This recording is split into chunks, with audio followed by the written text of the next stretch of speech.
Christian Marletta. Cet homme a été condamné pour avoir assassiné en 1982 une fillette de 12 ans qui s'appelait Christelle Bancourt. Christelle Bancourt dont il était l'éducateur dans un foyer de Marseille. Quelques années plus tôt, il aurait sans doute été condamné à mort et exécuté, car les circonstances du crime sont terribles. La fillette a été violée, étranglée, et son petit corps découpé en morceaux, des morceaux dispersés dans des sacs poubelles. Oui, dans les années 70, cet homme aurait sans doute été guillotiné. Mais en 1982, la peine de mort vient d'être abolie. Alors Christian Marletta est condamné à la réclusion criminelle à perpétuité. Et ça tombe bien, parce que 25 ans plus tard, certains protagonistes de l'affaire, et pas des moindres, croient qu'il est innocent et espèrent une révision. Tout commence le 10 juin 82, à Marseille, un peu après 18h, dans un foyer pour enfants du 10e arrondissement, baptisé Bois Fleuri.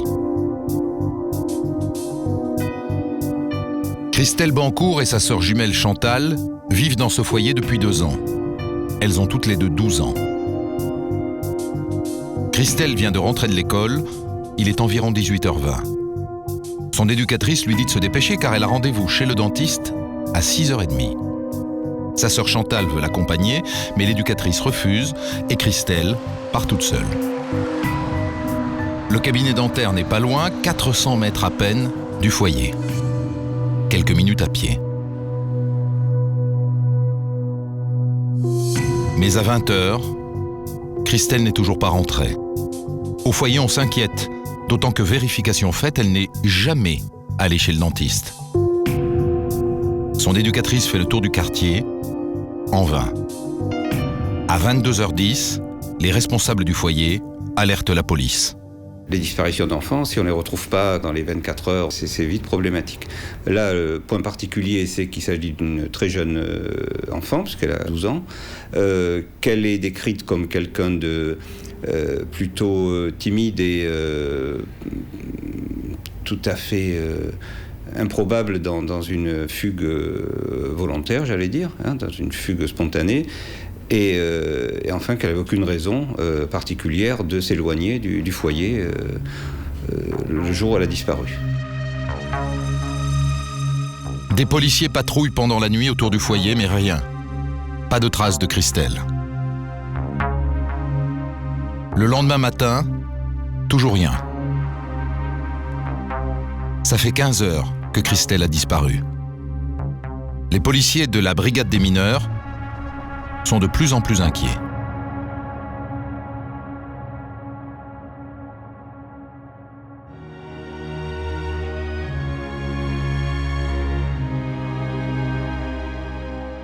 Chantal Bancourt, vous êtes la sœur jumelle de Christelle. Pourquoi est-ce que vous étiez en foyer toutes les deux? Pourquoi on était en foyer? Parce que notre papa, il est décédé, on avait à peine 8 ans et demi.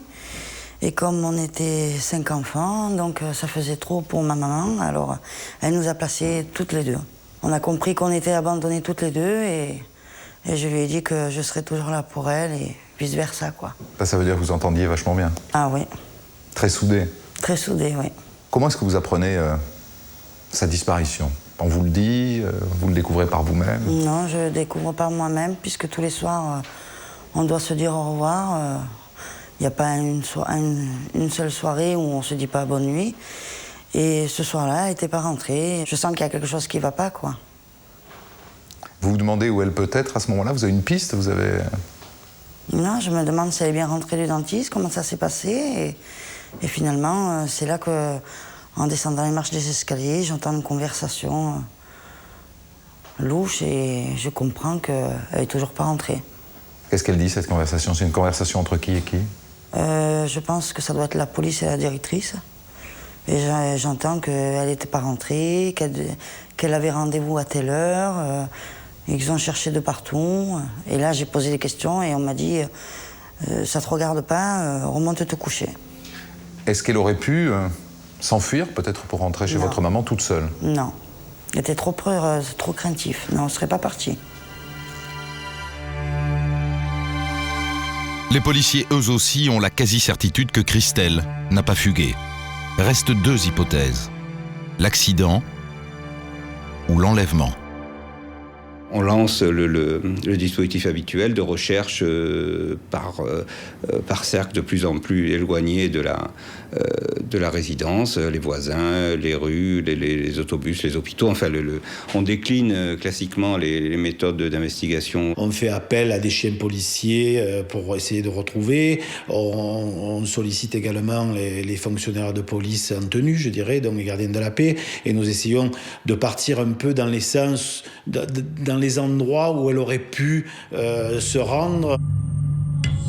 On fouille d'abord les quartiers alentours, Saint-Tron, Pont-de-Vivo, Saint-Loup, Sainte-Marguerite. Et puis on mobilise des CRS pour ratisser les collines environnantes. Les policiers fouillent les rives de l'Uvonne, une petite rivière qui traverse Marseille. Christelle est peut-être tombée à l'eau ou dans un trou. Ils explorent aussi les galeries des carrières de pierre proches de Bois-Fleuri. Mais rien. Pas de traces de Christelle. Nous sommes prêts à faire du 24/24 pour essayer de retrouver cet enfant, parce que déjà dans le sud nous sommes très familles et en plus je vous dis, c'est une mineure, c'est quelque chose qui est inacceptable, et donc on ne peut pas laisser ça comme ça. 2 avis sont publiés dans la presse avec une description de la petite fille. Menue, les yeux verts, des taches de rousseur et les cheveux châtain clair coupés courts. Vêtue d'un survêtement bleu et de baskets blanches. Les journaux locaux suivent de très près ce qu'ils appellent l'affaire de la petite Christelle. On peut dire quasiment que toute la ville en parle. Moi, je sais très bien que je rencontrais des gens. La première question, c'était alors la petite. Marseille est une ville composée de plusieurs vagues d'immigration. Des Italiens, des Espagnols, des Algériens, des Marocains, des gens qui sont très attachés à la famille et aux enfants. Toucher à un enfant à Marseille, c'est sacré. Vous voyez, c'est ce qui crée cette sensibilité particulière. On avait presque l'impression que les gens vous demandaient comment on peut aider pour retrouver cette gamine, surtout qu'elle avait une belle bouille, quoi. Surtout qu'elle avait... les gens se prenaient à l'enquête, quoi. Les appels à témoins n'ont rien donné. Et les policiers sont désemparés. Christelle a disparu depuis 5 jours. Et rien, aucune piste. Les policiers ont vérifié soigneusement les emplois du temps du dentiste, des gens de l'école, bien sûr des personnes qui travaillent au foyer Bois-Fleuri, les éducateurs, les hommes de ménage, les employés de l'administration. Rien de louche. Et c'est là qu'on se met à leur parler d'un ancien éducateur, un certain Marletta. Et c'est là, pour la première fois, qu'on nous parle de Christian Marletta comme un ancien éducateur du foyer Bois-Fleuri qui était passé ce soir-là rechercher le concours d'un pensionnaire pour l'aider à déménager. Effectivement, des éducateurs se souviennent avoir vu Christian Marletta au Bois-Fleuri le jour de la disparition de Christelle. Il serait passé vers 17h45 et reparti en moto à 18h30. C'est-à-dire 10 minutes après le départ de Christelle chez le dentiste. Christian Marletta est immédiatement convoqué à la police judiciaire. Puisqu'il avait été vu au foyer dans le créneau horaire qui nous intéressait, il était normal qu'on le convoque. On lui pose les questions qui viennent naturellement de l'interrogatoire, où, à quelle heure, etc.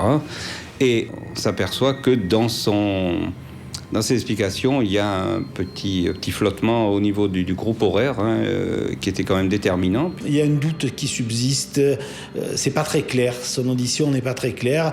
Bon, pour l'instant, il n'y a aucun élément contre lui, bien entendu. Christian Marletta reconnaît qu'il est passé au foyer ce jour-là. Mais il prétend être parti à 18h10, 18h15. Et il raconte qu'il a croisé Christelle. Elle rentrait de l'école, elle était pressée. Marletta la connaît, il a été son éducateur. Alors il lui a proposé de la raccompagner au foyer en moto. La petite a accepté. Il l'a déposée devant Bois-Fleuri. Elle est rentrée en courant. Puis, dit-il, il ne l'a plus revue. Ce Christian Marletta intrigue les policiers. On sentait qu'il y avait quelque chose. Il transpirait, il était mal à l'aise, il avait les mains moites. Comme on dit chez nous, je ne le sentais pas. Je ne le sentais pas. Et c'est en fonction de ces hésitations, ces divergences, ces difficultés qu'il a pour expliquer telle ou telle chose, qu'on décide de le placer en garde à vue. Et s'il est placé en garde à vue, c'est parce que Chantal, la sœur jumelle de Christelle, leur a raconté des choses tout à fait intéressantes sur cet homme. Des accusations graves. Il y a 1 an et demi, Christian Marletta se serait glissé dans son lit et se serait livré à des attouchements. Les policiers, Chantal, vont vous interroger 2 heures avant d'entendre Christian Marletta. Et qu'est-ce que vous leur dites? Je racontais, il y avait à peu près 1 an et demi en arrière, avant que Christelle disparaisse, que Christian Marletta était venu un soir dans mon lit me faire des attouchements. Et qui était méchant avec moi, avec des paroles. Bon, des claques, ça, ils l'ont donné à tout le monde. Moi, j'avais l'habitude, c'est pas grave. Et j'ai expliqué ce qui s'était passé, mais les policiers n'étaient pas au courant. Et il fallait pas le dire. Je crois que j'avais fait une gaffe. Vous en aviez parlé à quelqu'un de ça, à l'époque, au moment de ces attouchements? Oui. À qui? À ma mère Monique, j'en ai parlé.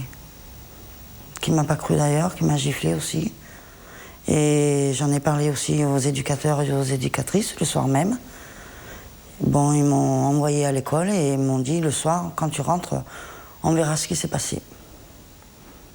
Et le soir, il y a eu une réunion, il y avait quelques éducateurs, la directrice. Et bien entendu, avant, les enfants, c'était des menteurs, il ne fallait pas les écouter. Hein. Il y avait que la loi des grands qui était importante. Donc ils vous ont pas cru? Non, pas du tout. Aucun d'entre eux? Aucun d'entre eux. La directrice du foyer m'a giflé, lui, Christian, il m'a giflé, et mon éducatrice aussi m'a giflé. Et comment ça s'est passé après? Alors j'étais obligée de passer dans tous les dortoirs. Si j'aurais pu être une petite souris, je crois que je me serais mis dans un trou.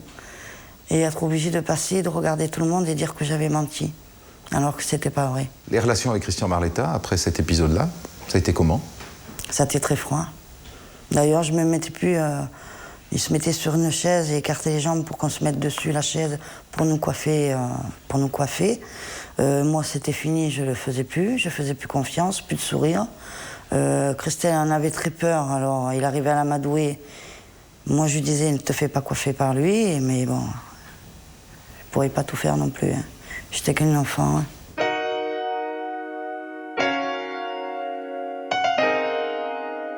Jacqueline Anglade, Chantal accuse Christian Marletta d'avoir fait des attouchements sur elle. C'est ça. À cette époque-là, vous êtes directrice du foyer de Bois-Fleuri. Manifestement, vous ne l'avez pas cru à l'époque. Bah, écoutez, j'ai quand même pris toutes les précautions qu'il fallait. On peut ne pas croire soi-même au fond de soi-même, mais en tant que directrice, on est obligé de vérifier. Donc j'ai fait descendre Chantal dans mon bureau et je lui ai demandé qu'est-ce qui s'était passé.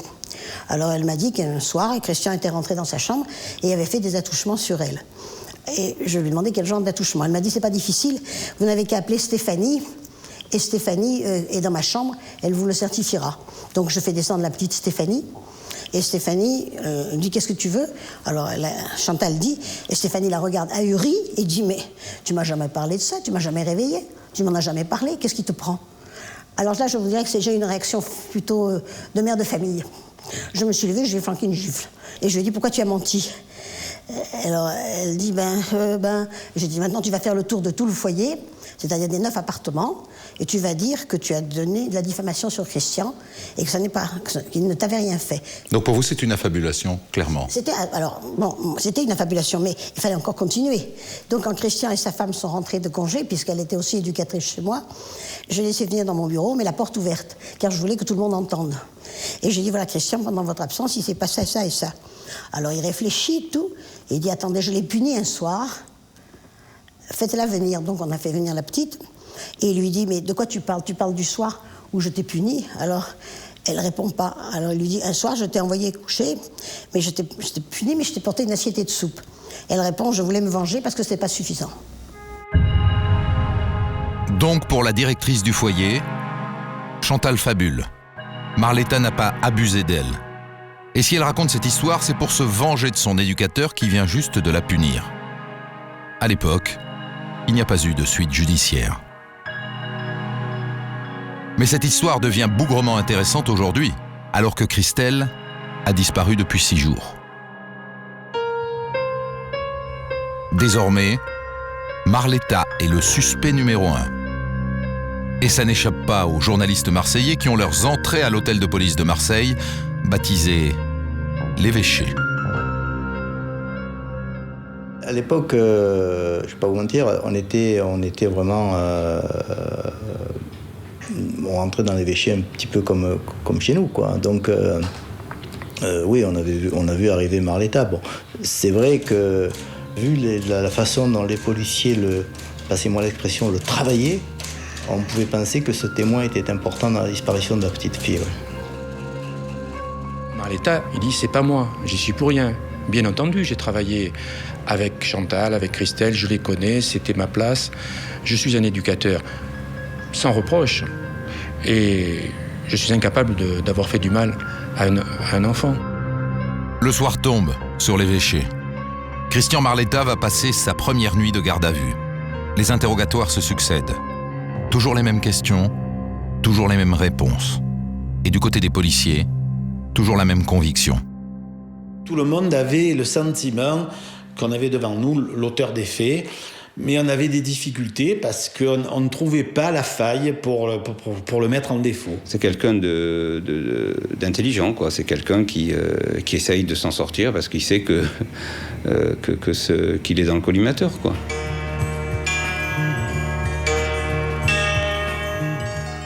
Dominique Rizet, parlez-nous de ce Christian Marletta. D'abord, physiquement, c'est quelqu'un qui ne peut pas passer inaperçu. Il porte une grosse barbe noire et il boite une polio qu'il a eue étant enfant. Il a 31 ans, il est marié, il a un petit garçon d'1 an, il a un niveau d'études convenable, il a passé un bac technologique. Ensuite, il a voyagé un peu et il a exercé la profession de cuisinier pour gagner un peu d'argent. Quand il est revenu en France, il a décidé de devenir éducateur spécialisé et il a suivi des études pendant 3 ans. En 1979, il obtient son diplôme et il entre au foyer de Bois-Fleuri à Marseille. Sa femme est éducatrice, comme lui. Elle travaille au foyer de Bois-Fleuri. Ce sont des gens qui ont une petite vie réglée, bien lisse, une vie normale. En tout cas, ce qui intéresse les policiers, c'est de savoir si Christian Marletta a des antécédents judiciaires dans une quelconque affaire de mœurs avec des enfants, et ça n'est pas le cas. Qu'est-ce qu'il dit sur son emploi du temps le jour de la disparition de Christelle ? Christelle, elle disparaît un jeudi. Il est allé au foyer de Bois-Fleuri, il raconte qu'il en est parti à 18h15 sur sa moto, qu'il a croisé Christelle qui revenait, elle avait l'air pressée. Donc il lui a proposé de la raccompagner, elle a accepté de monter sur la moto, il l'a déposée devant la grille du foyer. Sa phrase c'est « Je l'ai vu rentrer en courant et j'ai démarré. Depuis, je ne l'ai plus revu ». Ensuite, il raconte qu'il est rentré chez lui et qu'il a passé la soirée à regarder la télévision. Et dans les jours qui suivent, parce que c'est important, le week-end, il s'occupe de son déménagement. Le lundi, mardi, il part dans sa maison du Lot. Et c'est très intéressant parce qu'à chaque fois, il a auprès de lui des personnes qui peuvent dire qu'il avait un comportement tout à fait normal.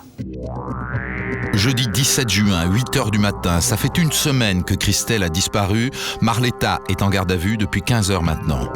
Et les policiers apprennent qu'on a retrouvé des restes humains dans le quartier du Merlan, au nord de Marseille. En ramassant des ordures près d'un supermarché, 2 employés d'une entreprise de nettoyage ont découvert près d'un escalier menant au parking 2 sacs poubelles mal ficelés. L'odeur est infecte. Lors de manipulation de sacs dans des poubelles, un sac s'est crevé, on a découvert des restes humains qui semblent des restes d'enfants.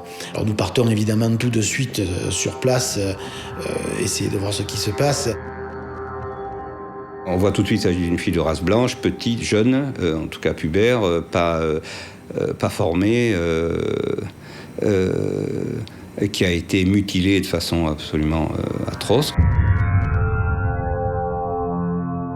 Dans un sac, le tronc de la fillette. Dans l'autre, les jambes sectionnées au-dessus du genou. Le foyer du Bois-Fleuri est à 10 km. Les policiers pensent tout de suite à Christelle. Apparemment, il n'y a pas d'autres disparitions de signalées à la brigade des mineurs, et donc le rapprochement est vite fait. 200 militaires sont immédiatement réquisitionnés pour fouiller les bennes alentours et la décharge publique. On cherche d'autres sacs qui pourraient contenir la tête et le reste du cadavre.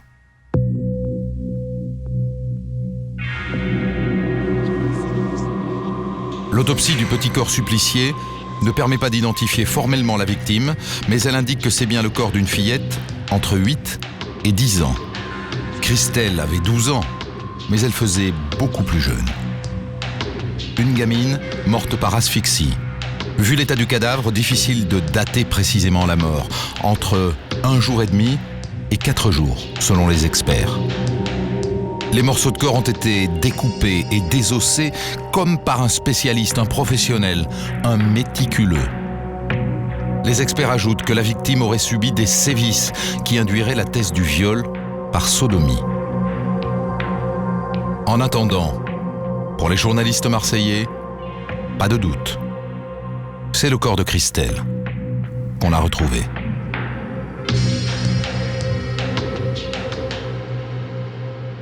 Bien entendu, depuis une semaine, nous parlons tous les jours dans la presse, dans le Méridional, dans le Provençal, dans la Marseillaise, nous parlons tous de la disparition de la petite fille. Et puis, soudain, on découvre un tronc de petite fille. Vous imaginez que tout de suite, la relation est faite.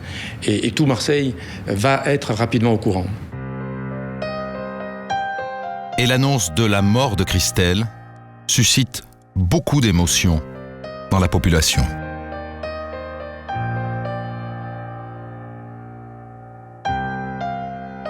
Il y a l'émotion, l'indignation, il y a beaucoup de choses qui se mêlent parce que on se dit quoi. D'abord, l'horreur, c'est de penser que quelqu'un puisse découper une gamine en morceaux. Ça, c'est le comble de l'horreur, quoi. Le sentiment de Marseille à cette époque, si vous voulez, c'est une sensibilité très forte aux enlèvements d'enfants. Parce que Marseille a déjà vécu 2 drames identiques, avec l'assassinat de la petite Marie-Dolores Rambla, l'affaire Ranucci, puis, quelques années plus tard, l'assassinat de la petite Yvonne Poletto. Et si vous voulez, ce qui crée cette sorte d'hystérie médiatique et judiciaire, c'est le souvenir de ces affaires anciennes. 2 plaies encore ouvertes dans la mémoire collective marseillaise. 2 meurtres de petites filles, suivis de 2 condamnations à mort. Christian Ranucci a été exécuté en 1976. André Poletto a échappé à la mort grâce à l'abolition de la peine capitale. Poletto, assassin récidiviste, avait violé, tué et dépecé sa propre petite fille, Yvonne.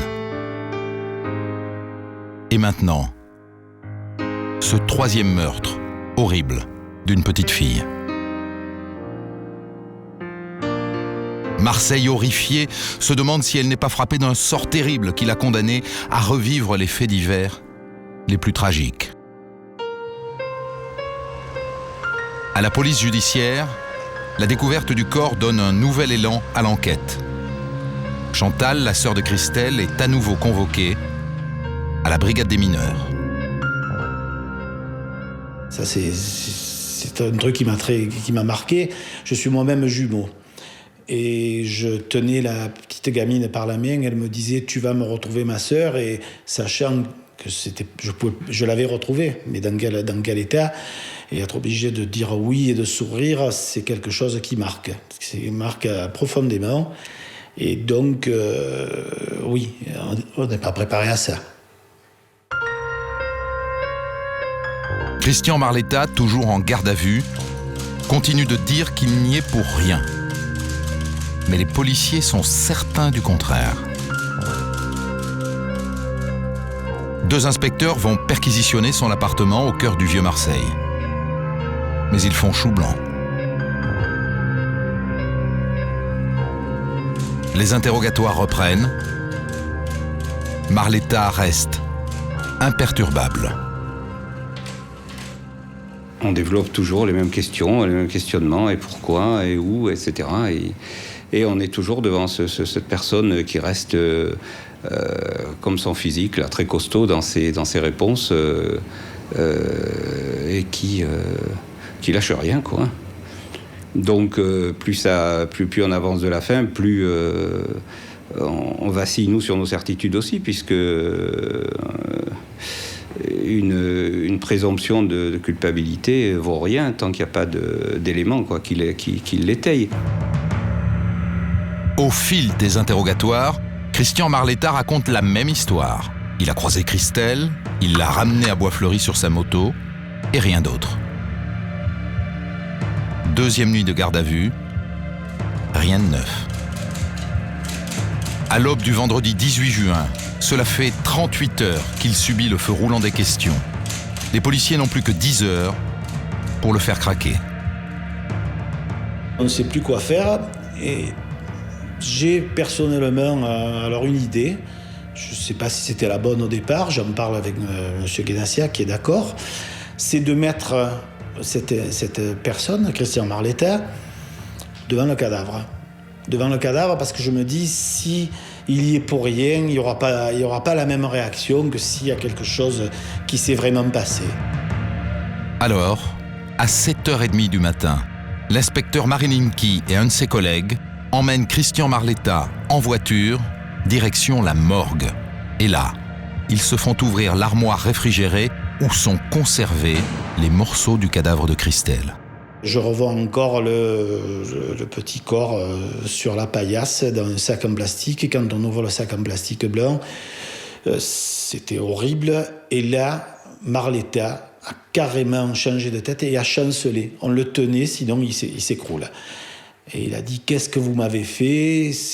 Qu'est-ce que c'est ? C'est pas bien ce que vous m'avez fait. » Et on lui a dit « Écoute, maintenant tu es devant quelque chose. Si c'est toi, ben maintenant il faut que tu nous le dises parce que regarde ce qui s'est passé, regarde ce que tu as fait. » À partir de là, avec le collègue, nous nous sommes regardés et afin qu'il ne change pas d'idée, qu'il ne réfléchisse pas à autre chose, nous l'avons pris et nous l'avons ramené directement sans un mot dans les locaux de l'évêché.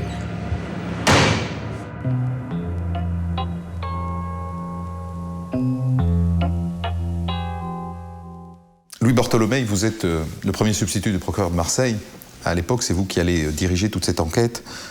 Ça vous paraît correct, ça, de sortir un type de garde à vue au bout de 36 heures et de le mettre face à un cadavre, sur le plan psychologique? C'est pas la torture la plus éprouvante. Il y en a eu d'autres. Je n'ai pas à intervenir sur les modalités les façons dont les policiers obtiennent des aveux. Parce que voilà un type qui n'a pas dormi, à qui on présente un cadavre, enfin n'importe lequel d'entre nous, peut-être pas vous parce que vous avez l'habitude, mais est très déstabilisé par ça. Pour moi, les violences policières sont surtout des violences physiques qui sont inadmissibles. Là, c'était une pression psychologique. Chacun gardera son jugement. Sur le chemin du retour, Marletta s'insurge. « Vous êtes des pourris de m'avoir montré ça. Vous voulez me mettre ça sur le dos ?» Avant un nouvel et sans doute dernier interrogatoire, les policiers conscients que quelque chose s'est passé à la morgue tentent un nouveau coup de poker. Il y a un inspecteur qui dit « Moi, je vais essayer un coup de bluff. » Un coup de bluff. Il va chercher le sac bleu dans lequel a été donc trouvé le corps de la petite, le tronc de la petite, et il présente ce sac bleu à Marletta, mais sans rien dire. Il lui dit « Et ça ?» Et Marletta s'imagine que sur le sac, les policiers ont découvert ses empreintes à lui. Un sac plastique avec une inscription peu courante. On a souvent besoin d'une pince à clé chez soi. Et là, Christian Marletta reconnaît que ce sac lui appartient. On lui dit « Bon, maintenant, explique-toi » et puis et c'est là qu'il s'explique sur les conditions dans lesquelles il a été amené à rencontrer et à tuer Christelle Bancourt.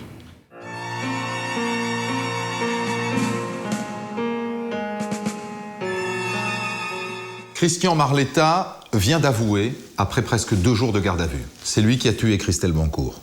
Ses aveux ne s'arrêtent pas là. Il raconte en détail comment ça s'est passé et ce qu'il a fait le 10 juin, en fin d'après-midi.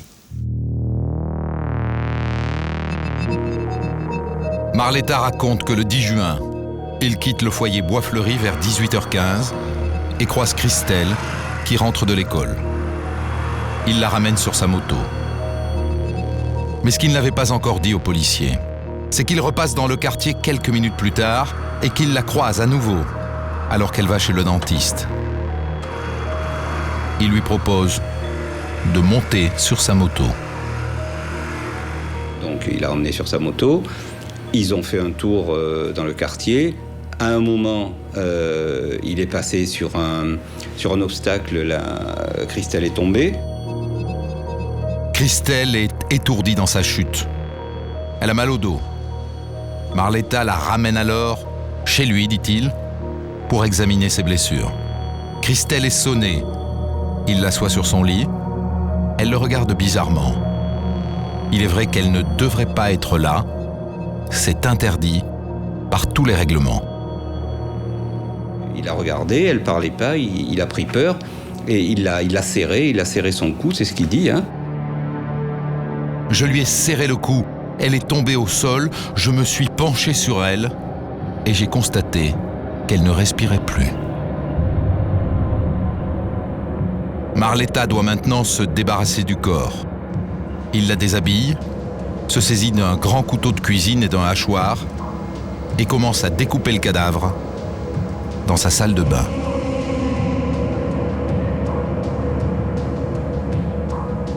Il a dépecé, il n'y a pas d'autre mot, la gosse en l'emmenant dans la salle de bain et en découpant les os, en tordant les os, en coupant. Et puis après, il a pris des sacs qui se trouvaient chez lui. Marletta met les morceaux de corps dans les sacs. Il en prend 2 et part en moto s'en débarrasser dans un endroit isolé. Il fait encore jour. Marletta raconte qu'à un moment donné, il se trouve près du centre commercial dans le quartier du Merlan, au nord de Marseille. C'est là qu'il choisit le parking pour se débarrasser des sacs. Il les jette dans un escalier menant au sous-sol. Le sentiment qu'en la faisant disparaître, tout disparaissait, ça renvoie à la structure mentale, quoi. Quelqu'un qui est en fait, sous son apparence robuste, costaud, excessivement fragile, et qui pense que c'est comme son fantasme, quoi. Une fois que le fantasme est assouvi, bon, on passe à autre chose, ça disparaît, on enlève le corps, personne n'en parlera plus, quoi. Marletta raconte qu'ensuite, il repasse chez lui. Il prend les autres sacs contenant les morceaux restants et se dirige toujours en moto vers la Pointe Rouge, une plage au sud de la ville. Là, au bout de la jetée, il se débarrasse des derniers sacs en les jetant à la mer. Vendredi 18 juin, il est 10h du matin quand Christian Marletta signe ses aveux. La dernière phrase du procès-verbal laisse perplexe. « J'explique mon geste par mon affolement, je ne comprends pas d'ailleurs ce qui m'a pris. »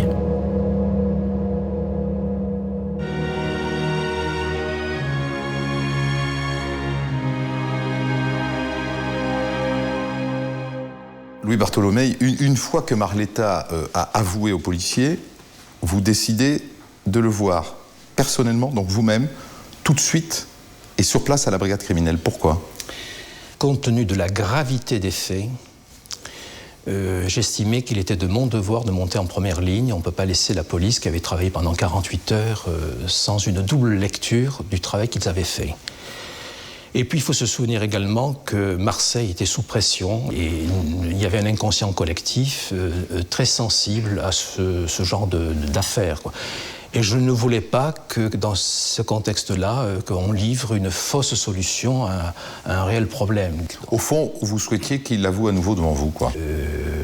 Souvent, des aveux sont passés devant les services de police et ensuite il y a des rétractations qui s'en suivent. Je voulais donc vérifier le travail qui avait été fait dans la nuit et si on pouvait d'ores et déjà corroborer par des éléments objectifs. Est-ce qu'il vous paraît soulagé ? Ni soulagé, ni accablé, comme quelqu'un qui va me parler d'une chose qui lui est presque extérieure. C'est le sentiment que j'avais. Mais quand je lui ai demandé est-ce que vous accepteriez de m'accompagner donc à la Pointe Rouge où vous avez, dites-vous, jeté les autres morceaux du cadavre, il m'a répondu spontanément oui. Comme libéré par ses aveux, Christian Marletta semble vouloir collaborer pleinement avec la justice. Il emmène donc le procureur là où il s'est débarrassé des derniers morceaux du cadavre. Il accepte de nous conduire à la Pointe Rouge où il a jeté la deuxième partie de les vêtements et le reste du corps humain de Christelle. Mais sur place, les policiers, le procureur et les plongeurs ne sont pas seuls. Il y a eu des fuites et ils trouvent des journalistes.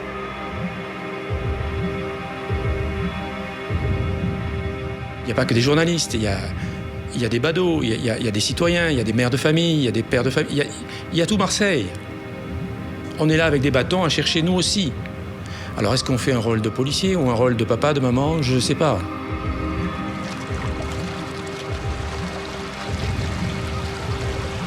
Les policiers fouillent entre les rochers. Les plongeurs scrutent soigneusement les fonds près de la jetée.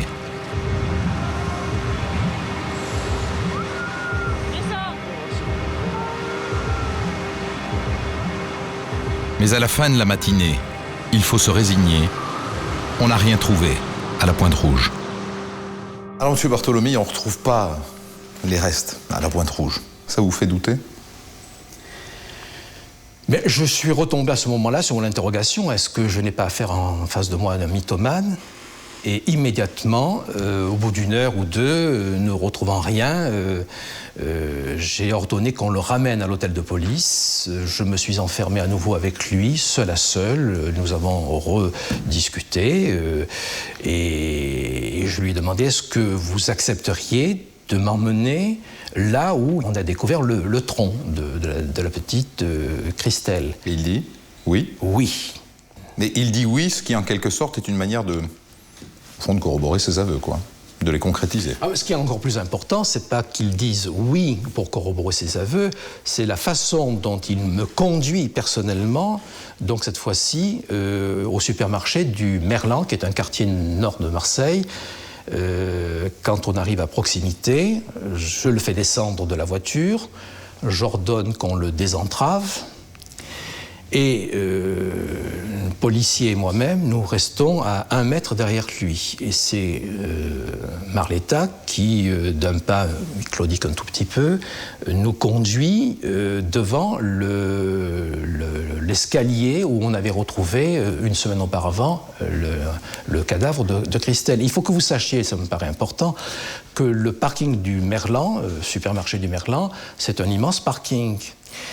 Où il y a 3 escaliers séparés de plusieurs cinquantaines de mètres. Et lui va directement au bon. Et lui, dès qu'il sort de la voiture, il se dirige vers le bon escalier. Il n'a pas pu lire dans la presse quel était le bon escalier au moment de la découverte du corps. Non, non.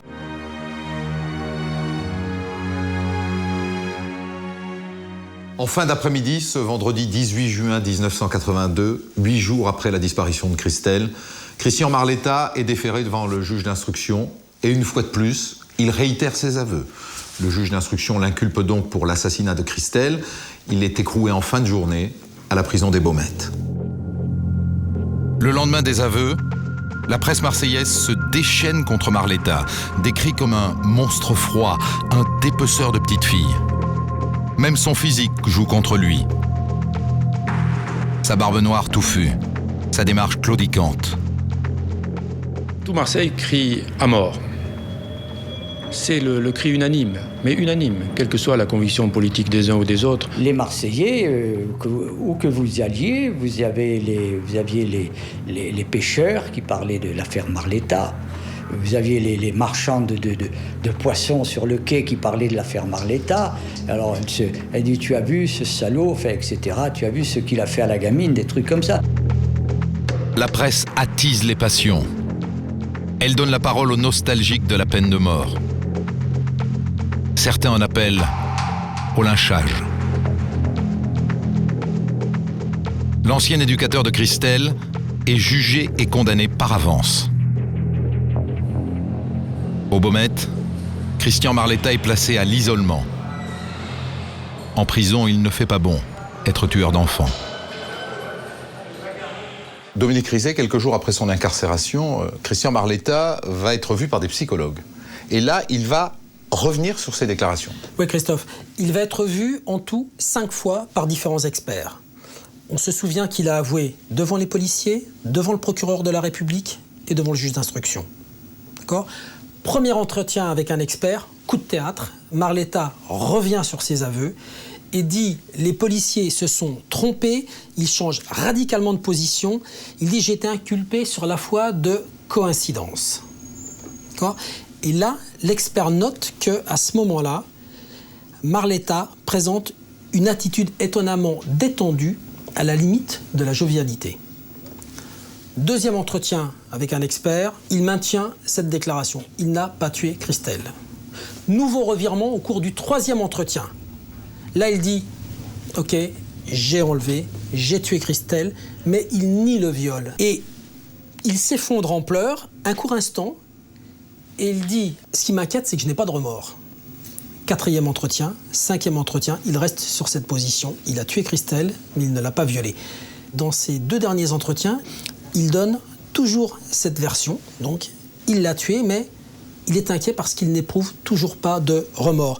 C'est un peu comme s'il avait évacué complètement de son esprit le meurtre de la petite fille. Et le soir même, donc il raconte quand il est rentré chez lui, je m'en souviens bien, j'avais comme oublié. J'ai même regardé les variétés à la télé. Les 3 jours qui ont suivi, pareil, j'étais normal, heureux, comme si de rien n'était. Et puis il y a cette dernière phrase à son psy. Je crois que quand je l'ai découpé, c'est un automatisme qui est revenu, comme quand je travaillais en cuisine. Les policiers et le juge d'instruction sont convaincus de la culpabilité de Marletta, mais ce qui leur manque, ce sont des preuves matérielles. Une nouvelle perquisition est menée dans son appartement de la rue des Abeilles. Les policiers y découvrent des manuels d'anatomie et des sacs poubelles identiques à ceux qui contenaient les restes de Christelle. Ils cherchent aussi des traces dans la salle de bain. On essaye de rechercher des traces de résidus humains, on démonte les siphons. Alors celui de la douche est très propre, comme si il avait été abondamment rincé. Par contre, dans le lavabo, le siphon du lavabo, lui, est tout à fait comme habituellement on les trouve, c'est-à-dire avec des cheveux, avec des restes de... Bon, tout à fait logique. La salle de bain est tellement propre que ça en est suspect. Mais ça ne fait pas une preuve. Il n'y a pas de traces de sang. On a juste retrouvé un petit lambeau de peau dans l'aspérité du siphon de la douche. Mais à l'époque, pas d'ADN, impossible de dire s'il appartient à Christelle. Certes, dans la maison que Marletta possède à Cahors, on trouve des couteaux étrangement usés. Mais dessus, aucune trace de sang humain. La seule preuve dont il dispose est mince. Marletta est sans doute allée à la Pointe-Rouge en moto. On a pu faire des prélèvements sur les roues et sur les garde-boue de sa moto qui ont révélé que c'était un sable identique à celui qui venait de là. C'était quand même aussi, ça venait, c'est pas déterminant, mais ça contribue à ajouter, à cumuler un peu les preuves. Au total, les policiers pointent une dizaine d'éléments matériels qui collent avec les aveux délivrés par Marletta. Disons que c'est un peu léger. Monsieur Bartholomei, au fond, dans ce dossier, il y a quand même quelque chose qui est assez constant, c'est qu'on manque de preuves matérielles. Vous en convenez de ça? Preuves matérielles, on a le cadavre qui a été découpé, désossé d'une certaine façon. C'est lui qui nous l'indique. Il n'a pas assisté à l'autopsie. Et puis, quand on a tous les éléments du cadavre réunis, les médecins légistes confirment que le cadavre a été désossé tel que... Lui, il l'a décrit. L'a décrit. Donc, si vous appelez ça une absence d'éléments matériels, qu'il n'y ait pas eu de témoin au moment où il a désossé le cadavre. Il n'y a pas de témoin du tout dans cette affaire. Ah oui, mais vous avez souvent des témoins quand on assassine quelqu'un.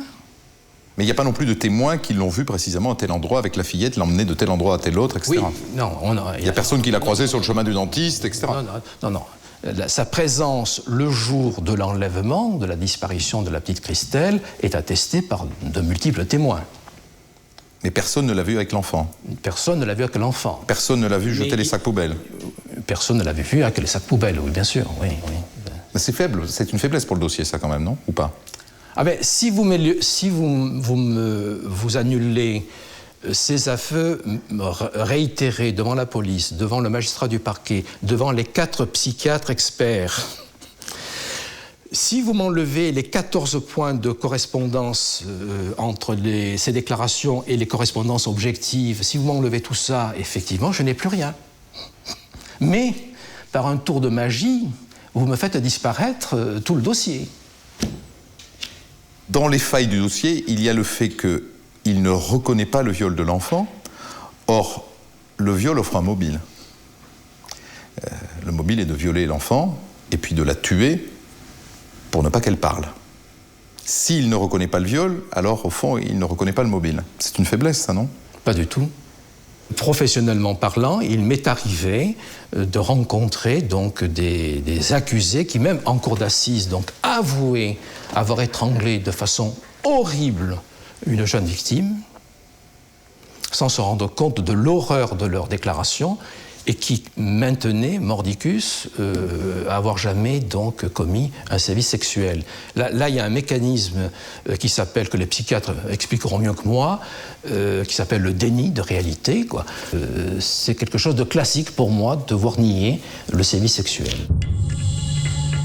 Les premières semaines de prison sont difficiles pour Christian Marletta. Soumis à l'isolement, sans droit de visite, il exprime des idées suicidaires. Il désigne 2 avocats, dont Maître Voulant, qui acceptent de le défendre et pensent sans doute qu'il lui faudra plaider les circonstances atténuantes. Mais dès le premier rendez-vous, surprise. Au moment où je prends ce dossier, je pense que, puisqu'il a passé des aveux, nous allons devoir travailler sur de la psychiatrie, de la psychologie, expliquer un passage à l'acte, essayer d'ouvrir ce crâne et savoir pourquoi. Et en fait, très rapidement, et en tout cas devant moi, Christian Marletta dit qu'il est innocent et que ce n'est pas lui et qu'il n'a pas fait ça. Pas de chance. 10 jours après ses aveux, on retrouve un bras gauche et une jambe d'enfant, près de la digue de la Pointe-Rouge. Puis 2 autres membres une semaine plus tard, pratiquement au même endroit. Le feuilleton macabre s'achève le 11 juillet. Un plongeur découvre sur le fond rocheux, à une vingtaine de mètres de la plage, une tête humaine sans la mâchoire inférieure. Cette fois, l'examen de la dentition permet une identification formelle. C'est bien Christelle. Et c'est là que Marletta se rétracte devant le juge d'instruction. On se rappelle qu'il s'était rétracté devant le psychologue, puis devant son avocat, mais là, il le fait officiellement, sur procès-verbal. Il n'a pas assassiné la petite Christelle. Il a juste fait le sale boulot. Il raconte qu'il a trouvé le cadavre de la fillette chez lui, dans le couloir, le soir de son retour du Lot, où il avait passé 3 jours pour son déménagement. Il est revenu à Marseille le mardi 15 juin dans la soirée, la veille de sa convocation chez les policiers. Je me suis affolé, j'ai pas pensé à prévenir la police. C'est là que j'ai pensé à la découper. Il fallait que je m'en débarrasse. Comme toujours, les journalistes apprennent vite la nouvelle et en font leur gros titre. Il dit que c'est pas vrai, quoi, alors qu'il a donné des détails que lui seul connaissait. Comment un gars qui se vide comme ça du jour au lendemain, qui veut se donner bonne conscience, dit non, c'est pas moi, j'ai été frappé, j'ai été ceci. Je veux dire, il en a rajouté à l'horreur. Revenir sur ses aveux, c'était presque aussi grave que son crime, quoi. Marletta confirme et va plus loin. 10 jours plus tard, le 15 juillet, il écrit au juge d'instruction. pour cette fois se rétracter totalement. Il n'a pas tué Christelle, mais il n'a pas non plus dépecé son cadavre, contrairement à ce qu'il disait 10 jours avant. Il aurait trouvé derrière sa moto des restes humains qu'il a ensuite jetés dans le parking du supermarché du Merlan. J'ai pensé prévenir la police, mais comme je n'ai pas confiance en elle, je ne l'ai pas fait. Alors quel Marletta croire? Celui qui plaide coupable, à moitié coupable, ou celui qui se dit aujourd'hui innocent? Une erreur judiciaire est souvent provoquée en partie, quelquefois en très grande partie, par la faute de l'accusé lui-même. Et il est bien évident que Marletta innocent n'a pas eu le comportement de ce qu'on croit être Monsieur Tout-le-Monde innocent. Marletta écrit qu'il est innocent, mais ça n'émeut pas beaucoup le juge qui ne le convoque que 4 mois plus tard pour recueillir sa rétractation. Et surtout, pour l'inculper officiellement du viol de Christelle.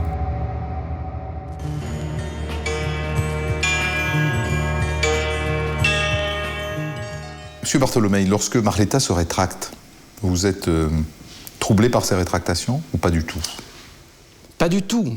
Pas du tout, parce que j'avais donné des ordres précis à la maison d'arrêt pour qu'il soit surveillé au niveau de sa sécurité, parce que devant une chose pareille, l'être humain, il a 2 options. Ou il se suicide, ou il se rétracte. C'est-à-dire qu'il n'est pas possible pour un détenu d'assumer ça face aux autres détenus, c'est ça que vous nous dites? Il n'était pas possible d'assumer ça devant les autres détenus parce qu'effectivement, ils ont une vie assez difficile par rapport aux autres détenus. Mais par rapport à lui-même, la dénégation judiciaire, au fond, n'est que la traduction de ce qu'on appelle le déni de réalité.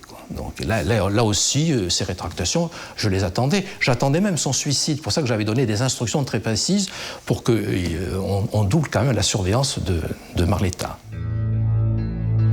Pendant l'enquête, maître Anne Disler vient rejoindre la défense de Marletta, qui est désormais arc-boutée sur son innocence.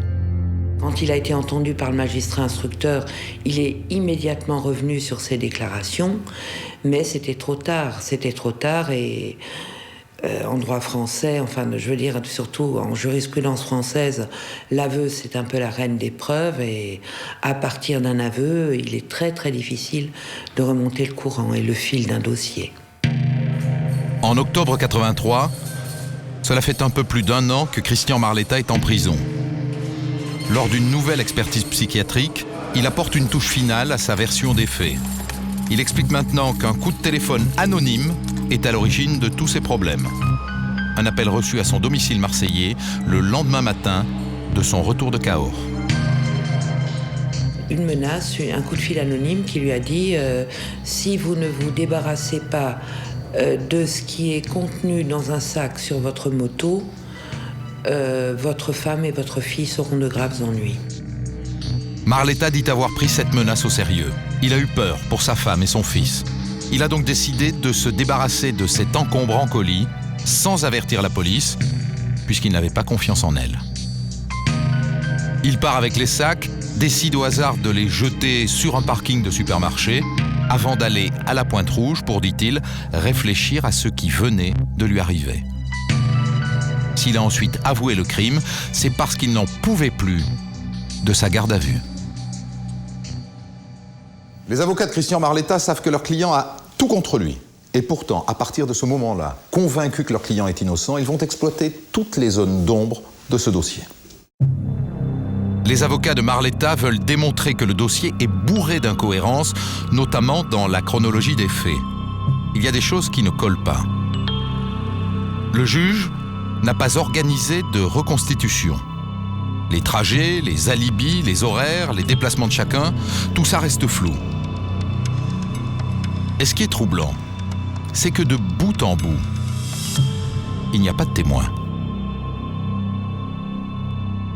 Je veux dire, c'est quelque chose d'assez extraordinaire. Hein. Personne n'a rien entendu, personne n'a rien vu. Personne n'a vu Marletta avec cette gamine sur sa moto, cette gamine sans casque. Et aucun témoin non plus parmi les voisins de Marletta. Étonnant que dans ce vieil immeuble aux cloisons fines, en plein jour, personne n'ait rien entendu de ce qui se déroulait chez lui. Personne ne l'a vu, pas de cri, rien. Les analyses ne nous donnent pas la certitude que sur les couteaux retrouvés chez Marletta, ce soit du sang humain. Aucune reconstitution non plus n'est organisée dans l'appartement de Marletta, notamment pour voir s'il est possible de transformer cette minuscule salle de bain d'1,30 m sur 1,30 m en abattoir. D'autant qu'on n'a trouvé aucune trace de sang, ni sur les sols, ni sur les murs, pas même dans les jointures poreuses du carrelage. Alors qu'en principe, la découpe d'un cadavre entraîne des projections. Marletta avait avoué, et c'était cousu de fil rouge. Il y avait le rapport d'autopsie dans ce dossier, le rapport d'expertise psychologique et psychiatrique de Marletta, point barre. Le rapport d'autopsie, justement, il offre un argument à la défense. Avec les réserves d'usage, le médecin établit que la mort se situe dans une période qui va de 36 heures à 4 jours. On a retrouvé le tronc de Christelle le 17 juin. Cela signifierait qu'elle a donc été étranglée le 13 juin au plus tôt, le 15 au plus tard.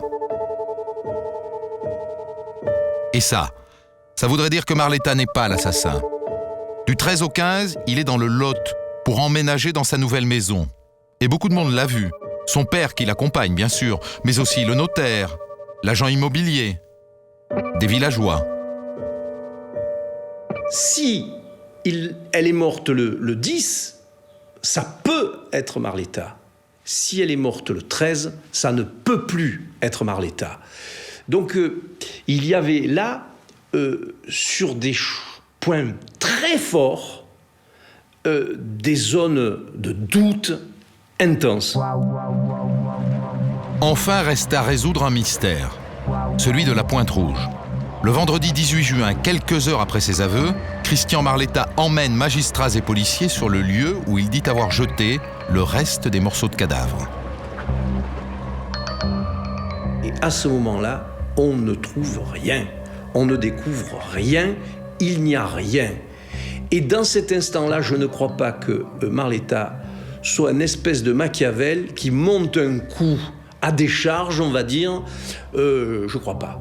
Et je crois qu'il est dans le n'importe quoi à ce moment-là.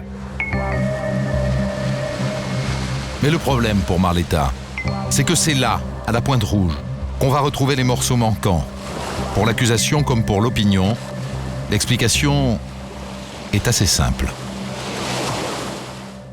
Les sacs ont été cachés dans des anfractuosités de rochers. Bon, ils vont se disperser, ils vont aller au large, ils vont revenir. Je pense que la découverte du reste du cadavre est liée à la mer, au mouvement de la mer, au ressac permanent, vous voyez. Pour les avocats de Christian Marletta, ça ne tient pas. Et ils posent une question. N'est-il pas curieux que les parties du corps s'échouent là, à intervalles réguliers, chaque week-end, pile à l'endroit désigné par Marletta ? On va nous soutenir que si vous jetez un objet à la Pointe Rouge le lundi, que les courants l'emportent en direction du Frioul, eh bien le lundi d'après, vous pouvez le retrouver au même endroit. On va nous soutenir ça. La rade a été draguée, on aurait dû retrouver des bouts de corps qui sont arrivés une semaine après, et même pour le dernier morceau, 3 semaines après. Alors que Marletta est à la prison, hein, c'est plus que troublant. Et c'est vrai que ça fait rire lorsqu'on plaide le complot. Mais on se posait la question de savoir si Marletta était pas victime d'un fou furieux qui venait là, tous les 8 jours, à l'endroit qu'avait montré la presse, les photos assez en plan large, à la une de la Provence, parfaitement repérable pour n'importe quel Marseillais, et s'il n'y avait pas une espèce de fou furieux qui venait là apporter. Jacqueline Anglade, au moment des faits, vous n'êtes plus directrice du foyer de Bois-Fleuri. Vous êtes en vacances par ailleurs. Et pourtant, à aucun moment, vous ne doutez de l'innocence de Christian Marletta. Est-ce que vous pouvez nous expliquer pourquoi ? Eh bien, Christian était mon meilleur éducateur et de loin. C'était un garçon qui avait un caractère très serré, mais qui avait une conscience professionnelle comme je ne l'avais pas encore connue après plus de 20 ans de métier. Donc, si vous voulez, quelquefois, il nous arrivait de nous confronter, mais c'était tout à fait normal. Donc, j'avais une confiance totale en lui. Mais moi, je ne l'avais pas revu. Lui ne travaillait plus à Bois-Fleury et moi, j'avais pris ma retraite.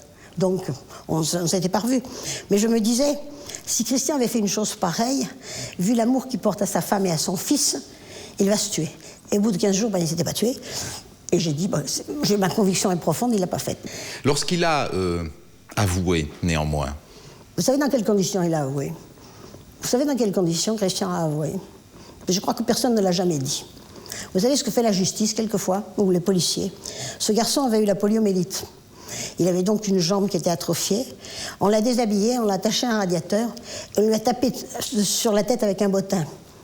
Et il s'est senti devenir fou. Voilà dans quelles conditions Christian a avoué. Personne ne l'a jamais dit. Moi, je vous le dis aujourd'hui. Donc ces aveux ne vous font jamais douter? Oh, pas du tout. Et pourtant, il les réitère devant le juge d'instruction, et puis il n'est pas à poil. Et puis il les réitère devant les experts psychiatres et psychologues, et il n'est pas à poil non plus. Je pense qu'il craignait pour sa femme. Il craignait pour sa femme et pour son fils. Il ne faut pas oublier qu'il avait reçu des menaces. Il ne faut pas oublier qu'il avait reçu ce fameux coup de téléphone quand il était chez lui. Donc il avait très peur. Vous savez, Christian avait un amour fou pour sa femme et pour son gosse. Il fallait les voir ensemble. Hein. Je sais qu'il y a eu ce qui s'appelle des passages à tabac à l'évêché peut-être pour des affaires de braquage, pour des affaires... mais je vous assure que là, il y a eu vraiment un travail psychologique, quoi. On était derrière la porte et s'il y avait une règle qui tombait, on l'entendait, quoi. Et il n'y a eu aucune violence, et on a entendu, le seul bruit qu'on entendait, c'était le crépitement de la machine à écrire de l'époque. Vous pensez bien que dans une affaire de cette importance-là, ça aurait été complètement déraisonnable d'essayer d'obtenir des aveux par la violence. C'était complètement... D'abord, c'était pas le but, c'est pas la manière avec laquelle je travaille, et puis c'était pas une garantie non plus d'obtenir quelque chose.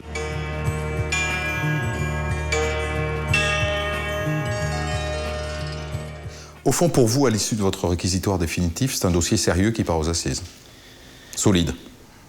Moi, au terme de nos investigations policières et judiciaires, j'ai le souvenir d'un dossier que l'on a pris dans le calme, dans la sérénité malgré l'horreur du crime, et on a, comme on dit dans notre jargon, verrouillé systématiquement tout ce qu'on pouvait verrouiller, quoi. Et que je n'ai jamais eu dans ma carrière de dossier aussi solidement ficelé.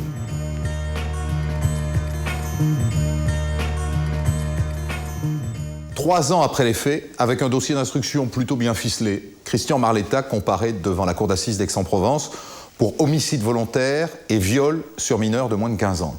Il encourt la réclusion criminelle à perpétuité. Christian Marletta est en prison depuis 3 ans quand s'ouvre son procès. Il a aujourd'hui 33 ans. Devant la cour, il répète qu'il n'a ni tué, ni dépecé Christelle. Marletta était égal à lui-même. Il regardait le président droit devant lui et il répondait à toutes les questions. Et évidemment, on le vivait comme enfermé dans sa bulle, mais il n'avait rien d'autre à dire que « je suis innocent ». Alors, Christian Marletta, il me semblait que cet homme était absent. Comme si les débats parlaient de quelqu'un d'autre. Je pense que dans son esprit, il était totalement innocent des faits reprochés et que c'était pas possible qu'il ait pu commettre de telles choses.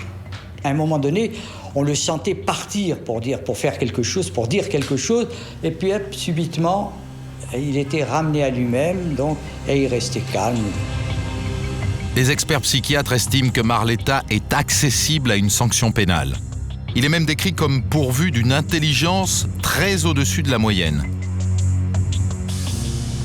Dès lors, la peine encourue est maximale. Perpétuité. L'affaire renaît devant la cour d'assises en 1985, donc 4 ans après l'abolition de la peine de mort. Je n'ai pas du tout eu l'impression qu'à cette audience-là, c'était une réplique d'un procès ou des procès qu'on a pu connaître avant l'abolition de la peine de mort, ou bien juste après.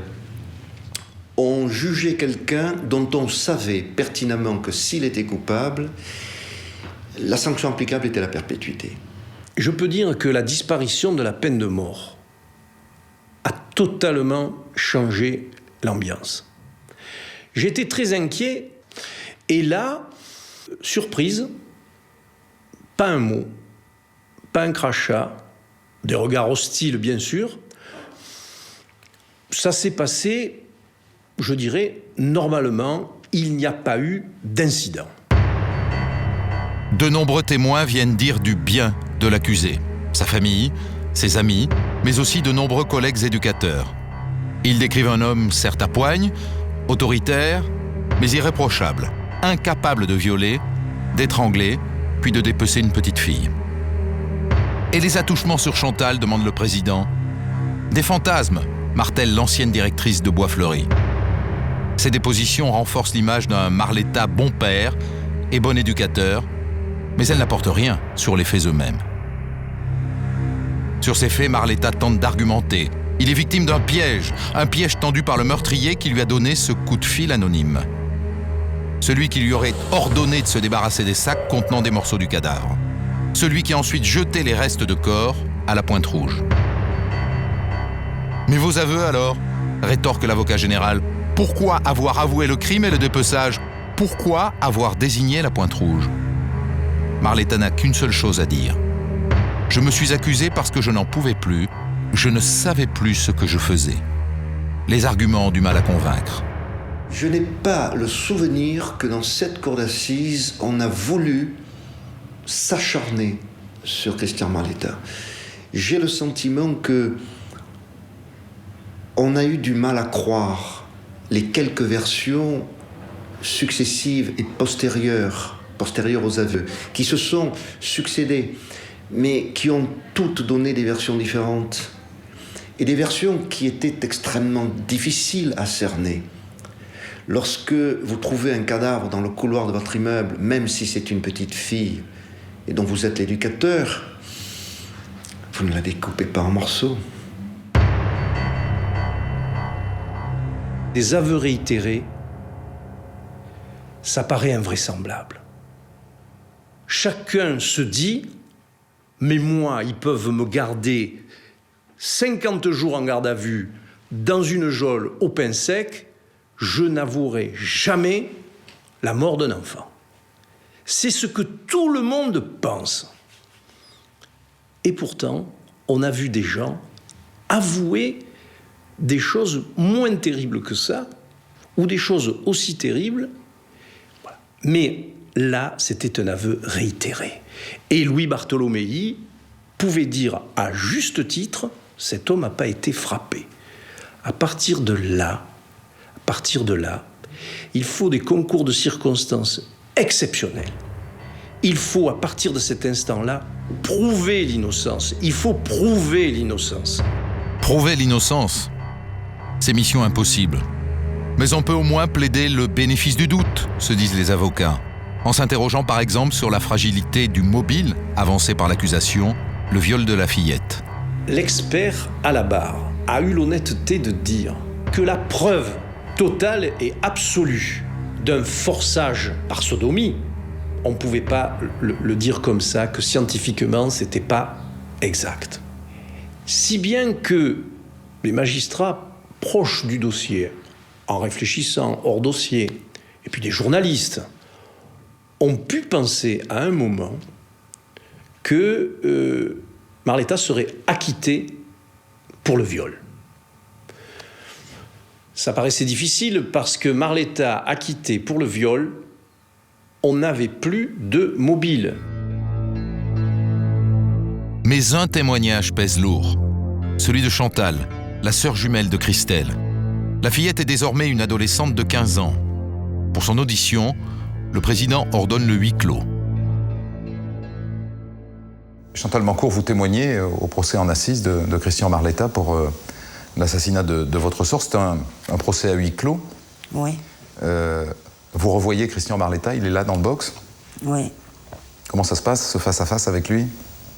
Oh là là, beaucoup d'émotions. Beaucoup de peur, beaucoup de haine. Et des questions qui restent sans réponse toujours. Vous lui reparlez des attouchements au moment de votre témoignage? Oui. Comment il réagit? Il réagit pas du tout. Les autres qui sont dans la salle sont pas contents, mais lui, il réagit pas. Il est froid. Et à un moment, donc, vous vous adressez à lui, directement, les yeux dans les yeux? Oui, je lui demande pourquoi il a fait ça à Christelle, pourquoi il l'a tuée, et c'est là qu'il me dit c'est pas comme ça que je voulais que ça se passe. Donc j'ai bien compris que c'était lui qui l'avait tuée. Elle est étonnante cette phrase. C'est pas comme ça que je voulais que ça se passe. Voilà. Pour vous, c'est quoi? C'est un demi-aveu? Oui, parce que après les attouchements, il était encore mon éducateur et il m'a dit ce que tu m'as fait, tu vas me le payer. Mais à l'époque, je pensais pas que c'était. Je pensais qu'il m'aurait puni comme d'habitude de dessert ou qu'il m'aurait tapé pour un oui, pour un non. Et après, quand Christelle elle a disparu, c'est là que je me suis dit. Et si c'était vrai? S'il avait tué Christelle pour vous faire du mal? Oui, pour se venger. Parce qu'après, il y a eu une mauvaise réputation. Les parents des enfants, ils les ont enlevés. Et puis les enfants, ils n'avaient plus confiance en lui non plus. Ils avaient un autre regard. Donc je savais qu'il me le ferait payer cher. Le vendredi 15 mars 1985, l'avocat général requiert pendant 3 heures. Personne n'est étonné de l'entendre demander la réclusion criminelle à perpétuité. Avant que la cour ne se retire, Marletta déclare « Je n'ai pas commis ce crime, je peux le jurer sur ce que j'ai de plus cher, mon fils. » Il est 23 heures quand tombe le verdict.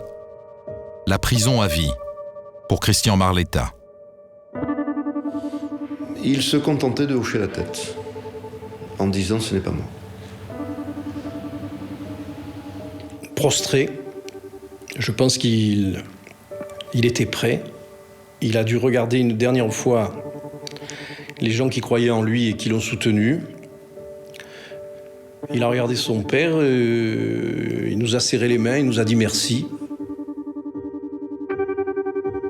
En 1985, il n'y a pas d'appel possible pour les condamnations en assises. Quand il quitte le box des accusés, Christian Marletta sait qu'il n'a qu'un seul recours, la cassation. Mais quelques mois plus tard, la Cour de cassation rejette son pourvoi.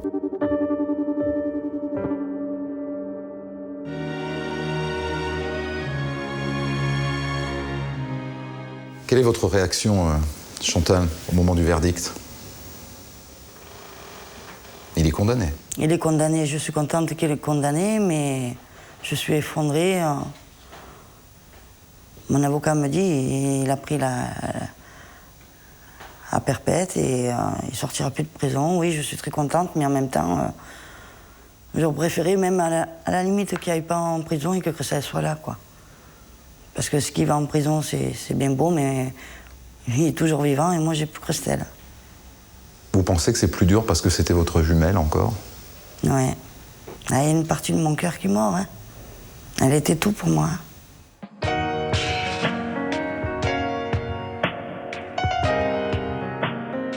Maître Dreyfus-Schmidt, vous êtes devenu la nouvelle avocate de Christian Marletta. D'abord, vous avez obtenu sa libération en 2006, après 24 années de prison. Ça a été difficile? Presque 25 années de détention, 7 demandes de libération conditionnelle. Il faut savoir que les condamnés à perpétuité, en règle générale, effectuent entre 18 et 20 ans de détention. Pour Marletta, le sort, là aussi, a été rude. Parce qu'il n'a pas avoué. Parce qu'il n'a pas avoué et parce que systématiquement, il demandait un recours en révision et il clamait son innocence. Pour obtenir une révision en droit français, il faut des faits nouveaux qui n'étaient pas au dossier lors du procès.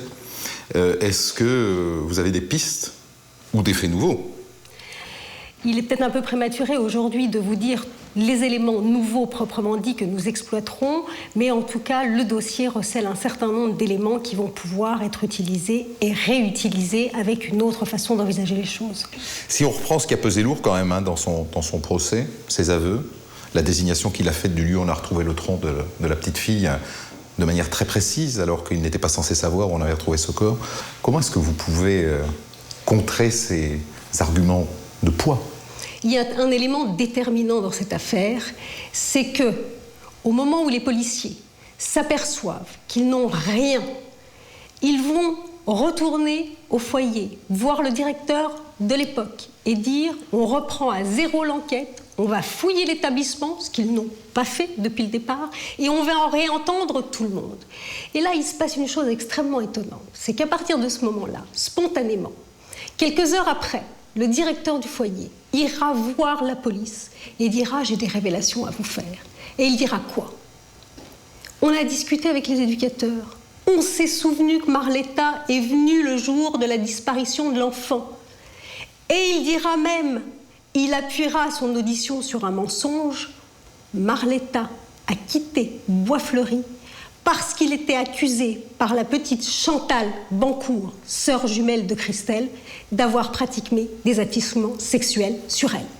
Il sait que c'est faux. Christian Marletta a démissionné pour d'autres raisons, parce qu'il avait besoin d'aménager ses horaires de travail par rapport à la naissance de son enfant. Sur les aveux, qu'est-ce que vous avez à dire? Ces aveux, si on veut bien les analyser, comportent un certain nombre d'incohérences et ne sont pas, contrairement à ce qui a été dit dès le départ dans ce dossier, des aveux circonstanciés, mais des aveux avec des éléments que les enquêteurs connaissaient parfaitement avant que Christian Marletta passe aux aveux. D'une certaine manière, la réalité recouvre la totalité de ces aveux. Pas du tout, parce que justement, ces aveux auraient dû être vérifiés et que les vérifications, malheureusement, n'ont pas été faites parce qu'il n'y a pas eu d'enquête. Vous imaginez que dans cette affaire, il n'y a aucune reconstitution sur les lieux de l'enlèvement de l'enfant, aucun minutage de l'emploi du temps de Christian Marletta par rapport aux déclarations de tous les protagonistes, aucune expertise, aucune contre-expertise. Tous les actes demandés par la défense sont systématiquement rejetés. Christian Marletta n'est entendu que 2 fois par le juge d'instruction. Et on lui notifie 5 mois après son inculpation des faits de viol. Non, ce qui pèse lourd, c'est sa désignation des lieux où le premier sac poubelle a été déposé. De manière très précise, il y va directement, alors qu'il n'est pas censé savoir exactement où ça s'est passé. Ça pèse très très lourd. Tout à fait, mais il y a une explication tout à fait concrète sur cet élément, c'est que Christian Marletta se considère coupable de recel de cadavres. Mais ce n'est pas la même chose que d'un assassinat et d'un dépeçage d'enfants.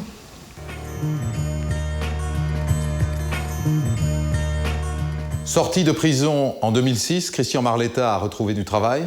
Il vit avec une nouvelle compagne qui était l'un de ses professeurs en prison.